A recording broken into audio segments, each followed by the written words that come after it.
నమస్కారం ఘంటారావానికి స్వాగతం. ముందుగా ప్రధానాంశాలు. మచిలీపట్నంలో తప్పుల తడకగా ఓటర్ల జాబితా.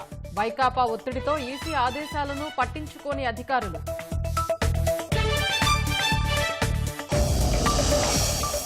పర్చూరు పరిధిలో ఒక సీఐ, ముగ్గురు ఎస్ఐల బదిలీ. ఫారం 7 దరఖాస్తులు, బీఎల్ఓ విధుల్లో జోక్యంతో వేటు.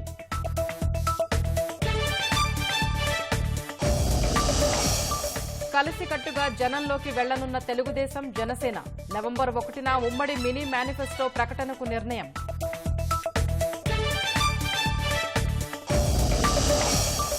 గుజరాత్లో నిర్మాణంలోని వంతెన కూలి ముగ్గురు మృతి. పనులు చేస్తున్న సమయంలోనే దుర్ఘటన.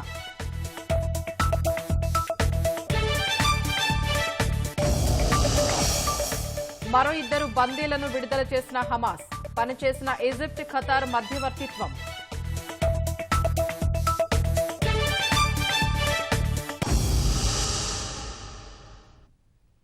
రాష్ట్రాన్ని అప్పుల ఊబిలో తోసేసిన అధికార వైకాపాకు ఎన్నికలంటే భయం లేదు. సిపిఎస్ రద్దు, జాబ్ క్యాలెండర్, మద్యపాన నిషేధం వంటి కీలక హామీల్ని తుంగలో తొక్కేసిన జగన్ సర్కారుకు బెరుకులేదు.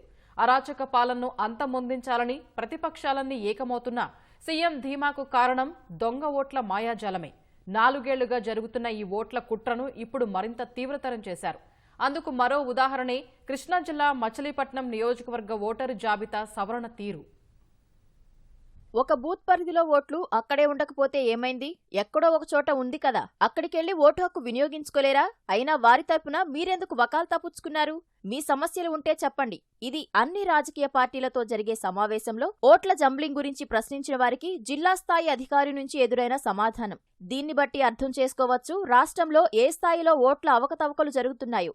కృష్ణా జిల్లా మచిలీపట్నం నియోజకవర్గంలో దాదాపు ఓటరు జాబితా సవరణ పూర్తి కావస్తోంది. పోలింగ్ బూత్ల హేతుబద్దీకరణ ప్రతిపాదనలు కొలిక్కి వచ్చాయి. ఈ నెల 27న సమీకృత ఓటర్ల జాబితా ప్రచురించనున్నారు. దీనిపై మరోసారి డిసెంబర్ వరకు అభ్యంతరాలు స్వీకరిస్తారు. డిసెంబర్ 26 వరకు అభ్యంతరాలు పరిష్కరించి 2024 జనవరి 5న తుది ఓటర్ల జాబితా ప్రకటించనున్నారు. ఈ జాబితాతోనే సాధారణ ఎన్నికలు నిర్వహించనున్నారు. డ్రాఫ్ట్ నోటిఫికేషన్ రావడానికి కొద్ది రోజులు మాత్రమే ఉన్నా బందరు నియోజకవర్గంలో సవరణ పూర్తి కాలేదు. ఈ విషయం ఎన్నికల సంఘం గుర్తించినా అధికారులు మాత్రం స్పందించకపోగా కనీస చర్యలు తీసుకోలేదు. ఇంటింటికి బీఎల్ఓలు తిరిగి సవరణ చేయాల్సిన ఓటర్ల జాబితా తప్పుల తడకలుగా ఉంది. వీటిని పర్యవేక్షించిన అధికారులపై చర్యలు తీసుకోవాలని ఎన్నికల సంఘం ఆదేశాలు జారీ చేసినా పట్టించుకోలేదు. అక్టోబర్ 10న నియోజకవర్గ ఎన్నికల అధికారిగా ఉన్న మచిలీపట్నం ఇన్ఛార్జ్ ఆర్డీఓ శివనారాయణరెడ్డికి, బందరు ఎంఆర్ఓ శ్రీవిద్యకు, కలెక్టర్ రాజాబాబుకు 24 గంటల్లో తప్పులు సరిదిద్ది నివేదిక ఇవ్వాలని షోకాజ్ నోటీసులు ఇచ్చారు. దాదాపు 2 వారాలు గడిచినా తప్పులు అలాగే ఉన్నాయి. తెదేపా సానుభూతి పరులు లక్ష్యంగా కొన్ని ఓట్లను తొలగించగా కొన్ని జంబ్లింగ్ చేశారు. ఒకే వీధిలోని ఓట్లు వేరే ప్రాంతాల్లో చేర్చారు. దీనిపై మాజీ మంత్రి కొల్లు రవీంద్ర, సీఈఓ ముఖేష్ కుమార్ మీనాను కలిసి ఫిర్యాదు చేశారు. ఓట్ల గోల్మాల్, జంబ్లింగ్పై సామాజిక కార్యకర్త ఐ దిలీప్ కుమార్ హైకోర్టులో వ్యాజ్యం దాఖలు చేశారు. ఇదే విషయాన్ని మేము వాళ్ళ మీనా గారి దృష్టికి తీసుకెళ్లాము. గతంలో కలెక్టర్ గారి దృష్టికి 9వ తారీఖు ఫిర్యాదు ఇచ్చాము. డ్రాఫ్ట్ నోటిఫికేషన్ అప్పుడే ఇవ్వద్దండి, ఇవన్నీ సరిచేసి ఇవ్వాలని చెప్పాము. ఆల్రెడీ కోర్టులో పిల్లు కూడా ఉందండి. మరి బందర్లోనే ఇలా జరుగుతుంది, పిల్లు వేసినా కూడా మరి ఇలా జరుగుతుంది ఏంటని చెప్పేసి ఆయన దృష్టికి తీసుకెళ్లాము. టోటల్గా ఏంటంటే అసలు ఈ వ్యవస్థను కన్ఫ్యూజ్ చేయాలని చెప్పేసి వాళ్ళు అనుకుంటున్నారు సార్. ఓటరు తన ఓటు ఎక్కడుందో తెలుసుకునే లోపే పోలింగ్ ప్రక్రియ ముగిసిపోయే పరిస్థితిలో ఉంది. పోలింగ్ శాతం తగ్గించాలి, వీలైనంత శాతం వరకు పోలింగ్ శాతాన్ని తగ్గించడం, ఓటర్ను కన్ఫ్యూజన్లో పెడతాం. ఈ కన్ఫ్యూజన్లో ఉండగా దొంగ ఐడీలతో ఓట్లు వేసుకుంటాం. ఇది తిరుపతిలో మనం చూసాం ఎట్లా పోలింగ్ జరిగింది ఏంటి అనేది. గత స్థానిక సంస్థ ఎన్నికల్లో మచిలీపట్నం నగరపాలక సంస్థను దక్కించుకునేందుకు ఈ జంబ్లింగ్ విధానం అత్యంత ప్రణాళికాబద్ధంగా చేసినట్లు తెలిసింది. ఓటర్లను పోలింగ్ బూత్లు, డివిజన్లు మార్చడం ద్వారా ఆయా డివిజన్లలో ఉన్న ఓటర్ల జాబితా ప్రకారం ఓటరు రిజర్వేషన్ మారిపోయింది. పురుషుల ఓట్లను వేరే డివిజన్కు మార్చడం ద్వారా ఆ డివిజన్ మహిళ రిజర్వేషన్ అయింది. ఇలా జంబ్లింగ్ చేయడం ద్వారా ఒక రాజకీయ పార్టీ తనకు అనుకూలంగా మార్చుకుంది. వచ్చే సాధారణ ఎన్నికలకు ఇదే వ్యూహం అమలు చేస్తున్నారు. తెదేపా సానుభూతి పరులు తమ వారు కాదని తెలిసిన ఓట్లను ఇతర ప్రాంతాలకు జంబ్లింగ్ చేయడం లేదా తొలగించడం లాంటి ప్రక్రియ చేపట్టారు. బందర్లో 201 పోలింగ్ బూతులుంటే దాంట్లో 132 నగరం పరిధిలో ఉన్న వాటిని ఒక 20,000కు పైగా ఓట్లు ఈ బూత్లో ఆ బూత్లోకి, ఆ బూత్లోంచి ఈ బూత్లోకి జంబ్లింగ్ చేయడం జరిగింది. కేవలం రిజర్వేషన్లు అనేవి అధికార పార్టీకి అనుకూలంగా తెచ్చుకోవడం కోసం మాత్రమే అవి చేశారు. కానీ ఈ 4 సంవత్సరాల నుంచి కూడా ఏదైతే వాళ్ళు జంబ్లింగ్ చేశారో అవన్నీ అట్లాగే ఆ తప్పులు తడకలుగా ఉంటూ ఎవరి ఓటు ఎక్కడుందో కూడా తెలియని పరిస్థితిలో ఉంటే చాలాసార్లు ఆర్డీఓ గారికి కానీ, కన్సల్ట్ ఏఆర్ఓ అయిన ఎంఆర్ఓ గారికి కానీ ఎన్నిసార్లు కంప్లైంట్ చేసినా దీని మీద స్పందించాల. డివిజన్లోనే 19వ డివిజన్లోనే 3 బూతులు ఉంటాయి. 123, 124, 125. బౌండరీస్ లేవు. స్టిల్ ఇప్పటికి ఈ రోజు కూడా బౌండరీస్ అనేవి లేవు. ఏ డోర్ నెంబర్ నుంచి ఏ డోర్ నెంబర్ ఎక్కడి నుంచి స్టార్ట్ చేయాలన్నది కూడా కన్ఫ్యూజ్డ్ గానే ఉంది. ఇది మార్చండి అని చెప్పేసి కలెక్టర్ మన మీనా గారికి రిప్రజెంటేషన్ ఇవ్వడం జరిగింది. అప్పటి వరకు అయితే కనుక ముసాయిదా అనేది వద్దు అని చెప్పేసి చెప్పడం జరిగింది. ఇవాళ కేవలం దొంగ ఓట్లు వేసుకుని అధికారం తీసుకోవాలనుకుంటారు, కానీ అది కరెక్ట్ కాదు. రాజ్యాంగంలో ప్రతి సామాన్యుడికి ఓటు హక్కు, అతనిది వాడి హక్కు. అది అతను ఓటు ఉపయోగించుకోవాలి. మేము చూపిస్తున్నా కూడా ఇక్కడ ఈ తప్పు ఉంది, ఇది ఇక్కడ తక్కువ ఉంది. ఈ భార్యాభర్తల ఓట్లు విడివిడిగా, పిల్లల ఓట్లు ఒక చోట, భార్య ఓట్లు ఒక చోట, భర్త ఓట్లు ఒక చోట, మేము బూతులు మార్చేసేసి రకరకాలుగా చేశారు. ఎందుకంటే మొన్న జరిగినటువంటి కార్పొరేషన్ ఎన్నికల్లో తనకు అనుకూలంగా చేసుకోవడం కోసం ఏదైతే డివైడ్ చేసేసి ఇటు ముగ్గు అటు తిప్పేసి అటు ఇటు తిప్పేసేసి వాళ్ళకి ఏదైతే రిజర్వేషన్ వస్తుందో ఆ రిజర్వేషన్ కోసం కేవలం చేశారు. బందరు అసెంబ్లీ నియోజకవర్గం ఓటర్ల జాబితాలో ప్రధానంగా ఎక్కడా ఇంటి నంబర్లు క్రమపద్ధతిలో లేవు. ఒక పోలింగ్ కేంద్రంలో ఉండాల్సిన ఓట్లు వేరే పోలింగ్ కేంద్రానికి మారాయి.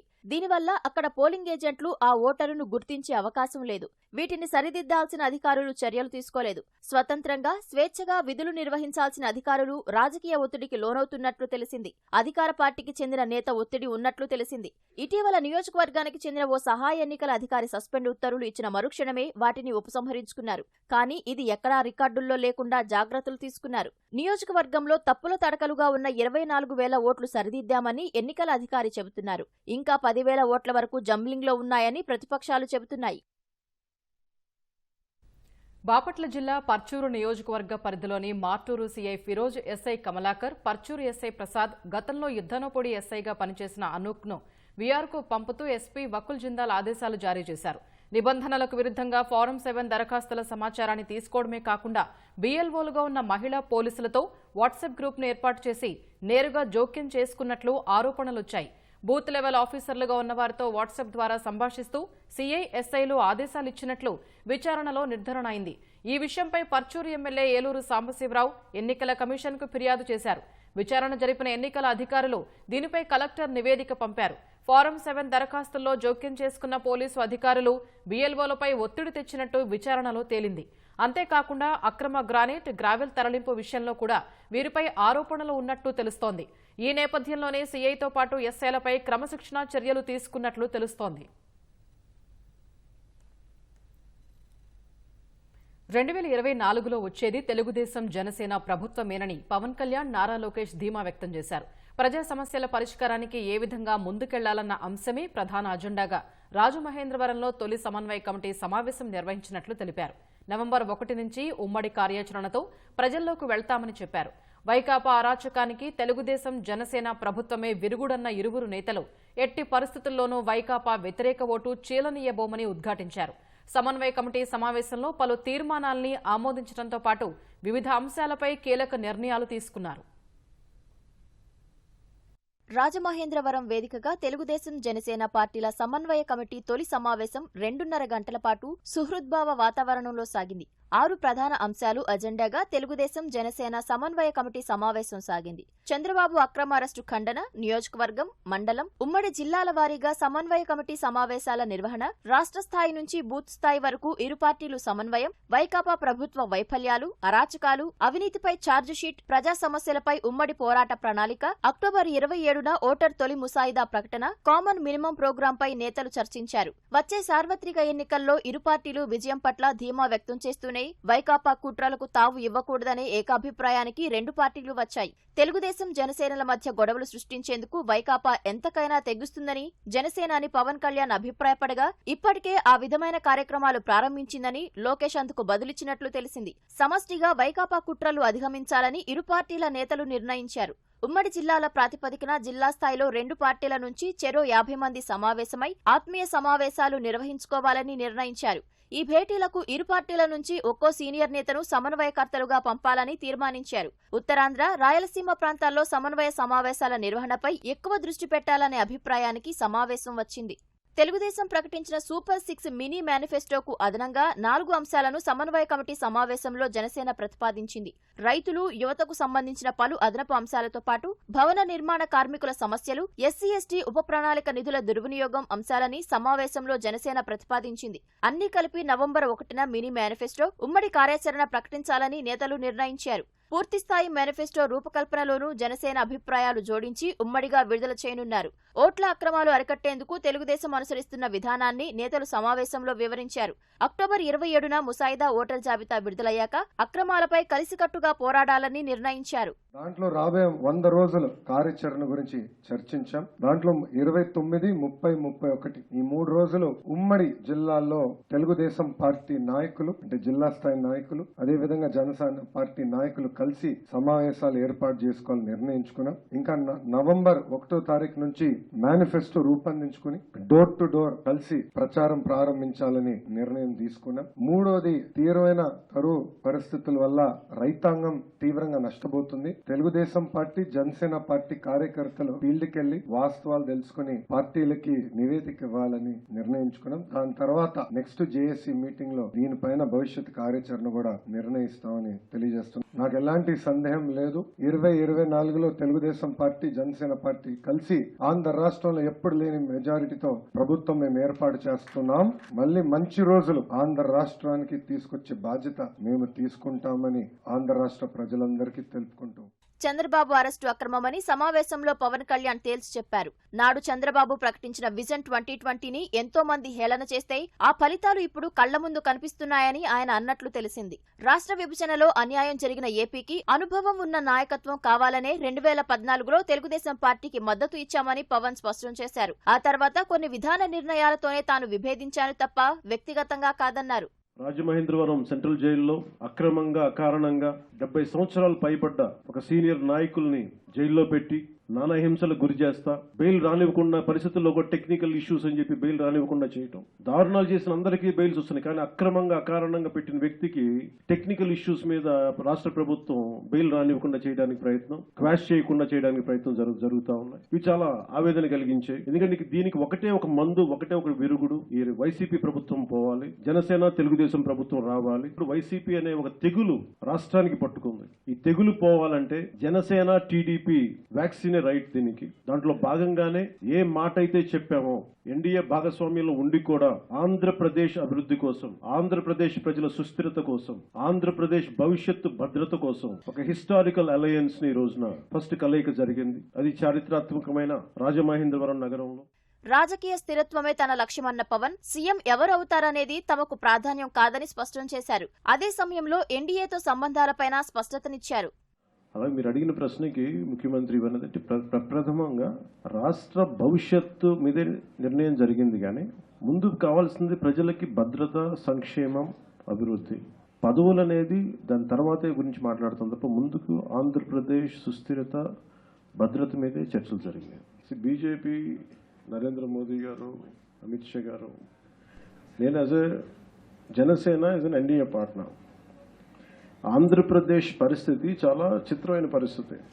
దాన్ని నా priority, Janasena priority, people of Andhra Pradesh, Andhra Pradesh ప్రజలే ప్రయారిటీ. ఇది భారతీయ జనతా పార్టీ నాయకులు, అగ్రనాయకులు కూడా అర్థం చేసుకున్నారు. అందరూ సానుకూలంగానే ఉన్నారు. సమావేశానికి ముందు పవన్, నాదెండ్ల మనోహర్, లోకేష్, అచ్చెన్నలు దాదాపు అరగంట పాటు విడిగా భేటీ అయ్యారు. జిల్లాల వారీగా తెలుగుదేశం, జనసేన నేతల ఆత్మీయ సమావేశాల నిర్వహణపై ఇందులో ప్రధానంగా చర్చించారు. మరోవైపు ఉమ్మడిగా ప్రచారం చేయడంతో పాటు యాత్రలు నిర్వహించే అంశాలపై తదుపరి సమావేశాల్లో చర్చించి ఓ నిర్ణయానికి వస్తామని పవన్, లోకేష్ తెలిపారు.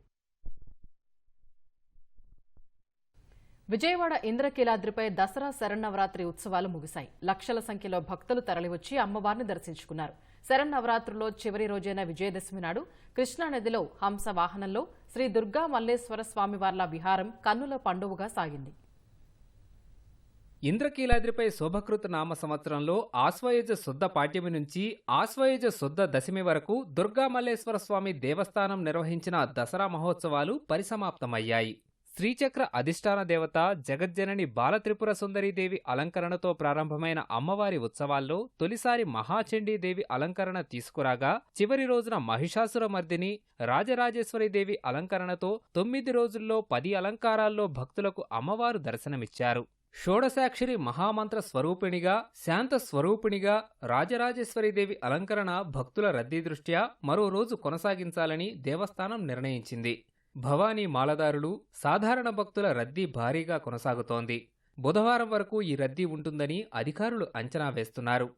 9 రోజులు కూడా చాలా చక్కగా అనేటువంటి జరిగాయి. ఎటువంటి ఇష్యూస్ అనేటువంటివి లేవు. చాలా పద్ధతిగా సామాన్యులు ఎవరైతే ఉన్నారో వాళ్ళందరికీ కూడా మేము టార్గెట్ ఒక 2 అవర్స్లో కంప్లీట్ చేయాలనేటువంటి ఒక టార్గెట్ పెట్టుకుని అనుకున్నాము. దాని తగ్గట్టుగానే జరిగింది. రేపటికి భవానీలు ఎల్లుండి కూడా ఎక్కువ రావడానికి అవకాశం ఉంది కాబట్టి మాకు రేపు ఎల్లుండి క్రౌడ్ ఎంత వచ్చినప్పటికీ కూడా పెద్ద ప్రాబ్లం ఉండదు. మాకు వచ్చేది వాళ్ళకి కావాల్సినటువంటి స్నానాలకి ఏర్పాట్లు, వాళ్ళకి టాన్ష్యూరింగ్ ఏదైతే ఉందో తలనీలాలకు సంబంధించింది ఆ ఏర్పాట్లు ప్లాన్ చేసుకోవాలి. రానున్న రోజుల్లో భవానీలందరూ కూడా అధిక సంఖ్యలో వస్తున్నా కానీ 2 రోజులు ఎక్కడా తగ్గకుండా అన్ని ఏర్పాట్లు కూడా చేసాం. వారందరికీ కూడా ఇబ్బంది లేకుండా లక్షలాది మంది భవానీలు వచ్చినా కానీ లడ్డూలు కానీ అన్నీ కూడా ఏర్పాటు చేయడం జరిగింది. అదేవిధంగా రేపు రానున్న భవానీ దీక్షలు కూడా ఒక 40 రోజుల్లో రాబోతున్నాయి. వారికి కూడా తగినన్ని ఏర్పాట్లు చేసి హోమగుండాన్ని కూడా వారికి ఏర్పాటు చేసి మాలా విరమణ చేసిన తర్వాత వారందరూ కూడా విరుముల్లో ఉన్నటువంటి ద్రవ్యాలు కానీ అలాగే కొబ్బరికాయలన్నీ కూడా హోమగుండంలో వేస్తారు. ఆ హోమగుండం కూడా ఏర్పాటు చేసి వారికి భవానీ దీక్ష పరులందరికీ కూడా ఎక్కడ ఇబ్బంది లేకుండా ఏర్పాట్లన్నీ సక్రమంగా చేస్తాము. ఉత్సవాల ప్రారంభానికి ముందు ఆలయ ఈవోను అనూహ్యంగా మార్చేయడంతో భక్తుల సౌకర్యాల కల్పన పనుల్లో కొంత ఆలస్యానికి కారణమైంది. దేవాదాయ శాఖ ఉన్నతాధికారులు, జిల్లా అధికారులు ప్రత్యక్షంగా వీటి పర్యవేక్షణ బాధ్యతలు తలకెత్తుకున్నా ఉత్సవాల ప్రారంభం వరకు పనులు సాగుతూనే వచ్చాయి. దసరా ఉత్సవాల సమన్వయ సమావేశాల మొదలు చివరి వరకు దుర్గగుడి పాలక మండలిని పరిమితంగానే భాగస్వాములు చేయడంతో చైర్మన్ మొదలు సభ్యుల వరకు అందరినీ నిరాశపరిచింది. చివరి రోజు తెప్పోత్సవంలోనూ హంసవాహనంపై విహారానికి పాలక మండలికి అనుమతి లేదని ప్రజాప్రతినిధులు, అధికారులు, ప్రోటోకాల్ పరిధిలోని వారికి మరో పంటును అందుబాటులో ఉంచినట్లు అధికారులు పేర్కొనడం అసంతృప్తికి గురిచేసింది. స్థానిక ప్రజాప్రతినిధులు తెప్పోత్సవానికి దూరం కాగా పాలక మండలి చైర్మన్, సభ్యులు సైతం కాసేపు దుర్గాఘాట్లోని వీఐపీలకు కేటాయించిన ప్రదేశంలో ఉండి ఉత్సవం ప్రారంభమైన తర్వాత అక్కడి నుంచి వెళ్లిపోయారు. హంసవాహనంపై ఆది దంపతుల నౌకావిహారం 3 సార్లు సాగిన క్రమంలో తొలి రౌండ్కే ఘాట్లో వీఐపీలు అంతా వెనుదిరిగారు. సామాన్యులను ఘాట్లోకి అనుమతించకపోవడంతో బ్యారేజీ, పైవంతెన నుంచి వీక్షించాల్సి వచ్చింది. తెప్పోత్సవం అనేటువంటిది కేవలం దేవస్థానం చేసేటువంటి ప్రక్రియ కాదు. హారతులో లేక ఇంకేదో అయితే దేవస్థానం ఒకటే చేస్తుంది. తెప్పోత్సవం అనేది ఇరిగేషన్ డిపార్ట్మెంట్, పోలీస్ డిపార్ట్మెంట్, తర్వాత ఫిషరీస్ డిపార్ట్మెంట్, ఇలాగ జిల్లా యంత్రాంగం అందరూ కలిసి చేసేటువంటి ఒక ఈవెంట్ ఇది. కాబట్టి దీనికి సంబంధించి జిల్లా యంత్రాంగం చూసుకుంటుంది, పై అధికారులు మరి దీన్ని చూసుకుంటున్నారు. కాబట్టి దీనిలో ఎవరు ఉండాలో ఎవరు రావాలనేటువంటిది పై అధికారులే నిర్ణయించారు. క్యూ లైన్లలో గంటల తరబడి నిరీక్షించడం, ఎండవేడికి సామాన్య భక్తులు తీవ్ర అవస్థలు పడ్డారు. వీవీఐపీలు, వీఐపీల తాకిడి ఎక్కువై సామాన్య భక్తులు ఇబ్బందులు పడుతుండటంతో మంత్రి కొట్టు సత్యనారాయణ పలుమార్లు తనిఖీలు నిర్వహించి అధికారులపై అసహనం వ్యక్తం చేశారు. భవానీ దీక్షాదారులు సైతం ప్రత్యేక క్యూలైన్లను ఏర్పాటు చేయకుండా వారిని మరింతగా నడిపించడంతో పలువురు ఆవేదన వ్యక్తం చేశారు. దర్శనం అయితే చాలా ఇబ్బందిగా ఉందండి. ఉదయం 12 గంటలకే లైన్లోకి వచ్చామండి. ఇప్పటికి అయింది దర్శనం. బాగా చిన్నపిల్లలు వచ్చారండి, వాళ్ళకి అయితే తినడానికి అయితే ఏమీ లేదు. భవనాలకి ప్రత్యేకమైన ఏర్పాట్లు ఏమీ లేవండి. అమ్మలు అందరితో పాటు భవనాలకి కూడా పంపించండి. నడిచి వచ్చి బావలీలకు చాలా ఇబ్బంది పడుతున్నారు. ఆ బావలీలకి ఏదో ప్రత్యేక దర్శనం ఇచ్చి స్పెషల్గా తీసుకుంటే బాగుంటుందని అభిప్రాయం ఏంటంటే కోరుకుంటున్నాం. జై భవాని. వాళ్ళకి చాలా ఇబ్బందిగా ఉంటుంది భవాని. ఈ ఎండకే కాళ్ళు ఆసిపోయి ఇబ్బంది పడి వచ్చి భవానీలు ఆ తల్లి ఆశీస్సులు ఉన్నాయి. కాకపోతే వాళ్ళకి ప్రత్యేకంగా లేదు, అందరూ కలిసి రావడం వల్ల అందులో ఆ భవానీలకు ఇబ్బంది పడిపోతున్నారని. నవరాత్రుల ఉత్సవాలు ప్రశాంతంగా ముగిసినా వచ్చే 3 రోజుల భవానీల తాకిడి ఎక్కువగా ఉండటంతో ఏమాత్రం ఏమరపాటుకు తావివ్వకుండా వ్యవహరించాలని ఉన్నతాధికారులు ఆలయ సిబ్బందిని ఆదేశించారు. రాష్ట్ర వ్యాప్తంగా దేవీ శరన్నవరాత్రి ఉత్సవాలు ఘనంగా నిర్వహించారు. అంబేద్కర్ కోనసీమ జిల్లా పి గన్నవరం మండలం తాటికాయలవారిపాలెం దుర్గాదేవి ఆలయంలో సెమీ పూజ అత్యంత వైభవంగా సాగింది. రావులపాలెం మండలం ఈతకోటలో అమ్మవారిని కూరగాయలు, డబ్బులతో అలంకరించారు. కాట్రేనికోన మండలం కందిపప్పలో మహిళలు కనకదుర్గమ్మకు సారె సమర్పించారు. విజయవాడ అమ్మవారి దర్శనానికి వెళుతున్న భవానీ మాలదారులకు దెందులూరు మండలం సింగవరంలో అన్నదానం చేశారు. బొబ్బిలికోటలోని ఆయుధాలకు సుజయకృష్ణ, బేబీనాయన పూజలు నిర్వహించారు. అన్నవరం దేవస్థానంలో రావణ దహన వేడుక ఘనంగా జరిగింది. స్వామి అమ్మవార్లను గరుడ వాహనంపై ఊరేగించి పూజలు నిర్వహించారు. నెల్లూరు రాజరాజేశ్వరి, పరమేశ్వరి, కన్యకా పరమేశ్వరి ఆలయాలతో పాటు జొన్నవాడ ఆలయంలో అమ్మవారు మహిషాసుర మర్దిని రూపంలో భక్తులకు దర్శనమిచ్చారు. 1,00,000 కుంకుమ పూజలో మహిళలు పెద్ద ఎత్తున పాల్గొన్నారు. చిత్తూరు జిల్లా కుప్పంలో దుర్గామాతకు మార్వాడీలు విశేష పూజలు చేశారు. కదిరి శ్రీ లక్ష్మీ నరసింహస్వామి వారికి తిరువీధుల మీదుగా గ్రామోత్సవం నిర్వహించారు. శ్రీకాళహస్తీశ్వర ఆలయంలో పార్వేటి ఉత్సవం వైభవంగా జరిగింది. ఒంగోలులో ఉన్న అన్ని దేవాలయాల నుంచి దేవతామూర్తులను తీసుకువచ్చి కొత్తపేట జమ్మి చెట్టు వద్ద పూజలు నిర్వహించారు. కర్నూలులో జమ్మి చెట్టుకు ఎమ్మెల్యే కాటసాని రాంభూపాల్ రెడ్డి పూజలు నిర్వహించారు. గుజరాత్లోని పలాన్పూర్లో నిర్మాణ దశలో ఉన్న వంతెన కూలిపోయింది. ఈ ప్రమాదంలో ఒక ఆటో డ్రైవర్తో సహా 3 వ్యక్తులు మరణించారు. కార్మికులు వంతెన నిర్మాణ పనులు చేస్తుండగానే ఊహించని రీతిలో ఘటన జరిగింది. ఈ ఘటనపై స్పందించిన కాంగ్రెస్ ఇది వంతెన కాదని అవినీతికి పరాకాష్ట అంటూ మండిపడింది.